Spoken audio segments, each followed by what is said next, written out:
जय श्रीमन नारायण। ए पर जे टिप्पणी हम करे जा रहल बा रामानुजदास श्रीमान गट्टू वेणुगोपाल स्वामी जी के द्वारा दिहल गयल बा। अध्याय 2 सांख्योग श्लोक 50। बुद्धियुक्तो जहातीह उभे सुकृत दुष्कृते तस्मात् योगाय युज्यस्व योगः कर्मसु कौशलम्। ओम।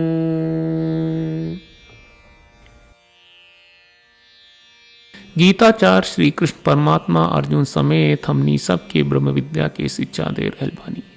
भगवान कहत बाड़न कि अर्जुन जब दूरबा आ काटल फसल पर कस से खींचब ता हाथ काट देई। दूरबा या कटल फसल के बिना हाथ के काटे के प्रक्रिया के कौशलम कहल जाला। कुश के मतलब होला दूरबा आ पवित्र घास। हमनी के रोजमर्रा के जीवन में बिना हार मान ले गतिविधि आ कर्म होला। जबले हमनी के ई दे बा तबले हमनी के आपन काम करत रहे के चाही। रौरा जौन कर्म करनी ओकरा से ना तो कष्ट भोगे के चाही ना कोनो नुकसान होके के चाही। पहले कहल जात रहे कि बिना हाथ काट ले दूरबा काट के कौशलम है। बिना बंधन के बंधल कर्म ही कौशल बा। हमनी के एकरा के बुद्धि कौशल कहे सकनी जा। यही कौशल से आपन कर्म करे के चाहिए। कबले ई काम करत बानी जबले रौरा लगे जिंदगी बा तू आपन कर्म ना छोड़ सकत बाड़ू। निपुणम का होला? हमनी के ऐसन व्यक्ति बन जानी जा जे ए कर्म के निष्पादन खातिर कहल गयल आध्यात्मिक अभ्यास के प्रकार के आधार पर कौशल के साथ आपन गतिविधि करनी जा। भगवान हमनी के दू गो सिद्धांत समझावल रहल बाड़े। उ कहले कि एगो सिद्धांत ई बा कि गतिविधि के करत समय नतीजा के इच्छा ना कहल जाए।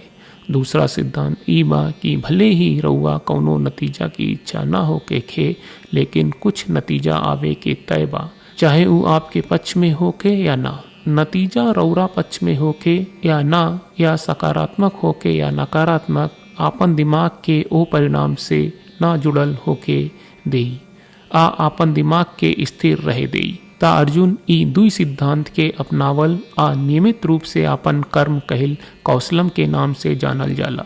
आ ई कर्म रौरा कुल धर्म, जाति धर्म, पेशेवे धर्म आ वृत्ति धर्म से जुड़ल हो सकेला। अगर रउआ ऐसे करत रहब ता सदाचार आ पाप कर्म रउआ के ना छुई। ई तरह से भगवान हमनी सब क्यों बुद्धि कौशल से क्रियाकलाप करे के आदेश दे रहल बाड़े। ऐसन काम के योग या कर्म योग या निष्कर्म योग के नाम से जानल जाला। एकरा के योग कहल जाला। अक्सर हमनी के बड़ लोग हमनी से पूछत बा या हमनी के चिट्ठी में लिखत बा का आप कुशल बानी। ऐसे उ लोग के सवाल बा कि का रौरा आपन काम बिना केहू के चोट पहुंचाई करत बानी। चोट से उनका मतलब होला कि कौनो परिणाम की आस ना रहे। ई तरह से हमनी के बुजुर्ग लोग हमनी के दैनिक जीवन में शास्त्रोक्त अनुशासन के शामिल कहल सुनिश्चित कहले। श्रीमद् भगवत गीता का पूरा सार श्री कृष्ण परमात्मा ने अध्याय 18 के श्लोक 65 से 70 में 8 काम करे खातिर दिले बाड़े। श्री कृष्ण कहले हम ओ लोगन से प्रेम करनी जो लोग इन 8 बातन के मान तारे। हम ओ भक्तन के हर तरह से रक्षा करब। श्री कृष्ण परमात्मा के द्वारा बोलल गईल संपूर्ण भगवत गीता सुनला के बाद अर्जुन कहले करिष्ये वचनम त्वा, जेके मतलब बा कृष्ण मैं वही करब जौन आप कही। यही कारण बा श्री कृष्ण अर्जुन के हर तरह के सफलता आ विजय प्रदान करेले। आई परमात्मा के आपन व्रत देई कि हमनी के ये 8 गौ कर्म के पालन करी जा। ई वचन परमात्मा के देवे से बड़न कौनो पूजा तपस्या यज्ञ नहीं। हम 8 प्रण कहब जौन हमनी के करे के चाहिए। आप सब कृपया इन्हन के आपन दिमाग और दिल में सोची। श्री कृष्ण के आपन वचन देवे के ई तरीका में हमनी सबकी कल्पना करे के चाहिए कि श्री कृष्ण का चेहरा खुशी से चमकत बा और खुशी के एहसास करत बा। जय श्रीमन नारायण। यहाँ हमनी के 8 वादा बा।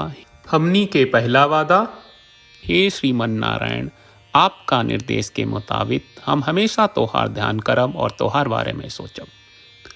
हमनी के दूसर वादा, हे श्रीमन नारायण, आपका सलाह का अनुसार हम हमेशा आपका भक्त रहब।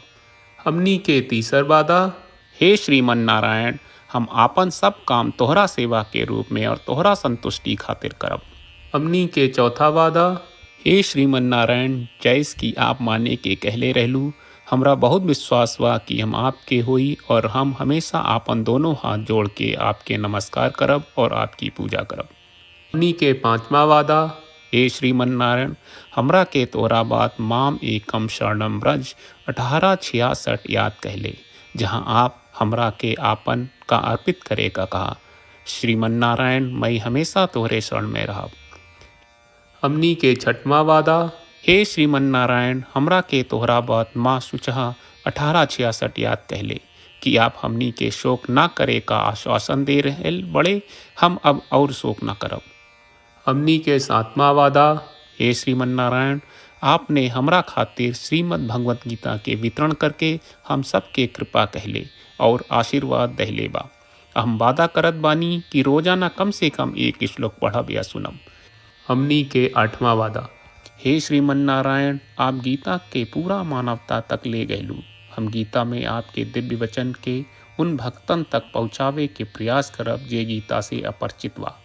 हे श्रीमन नारायण, हम उई करब जौन तू करे का कहब।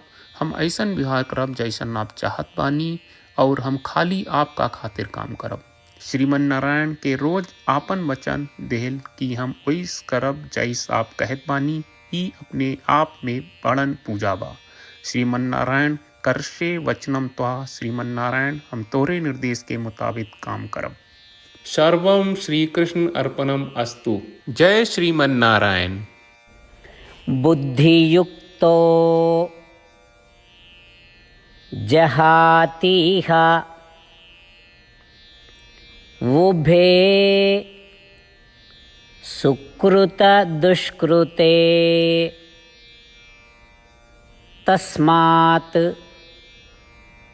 योगाय युज्यस्व।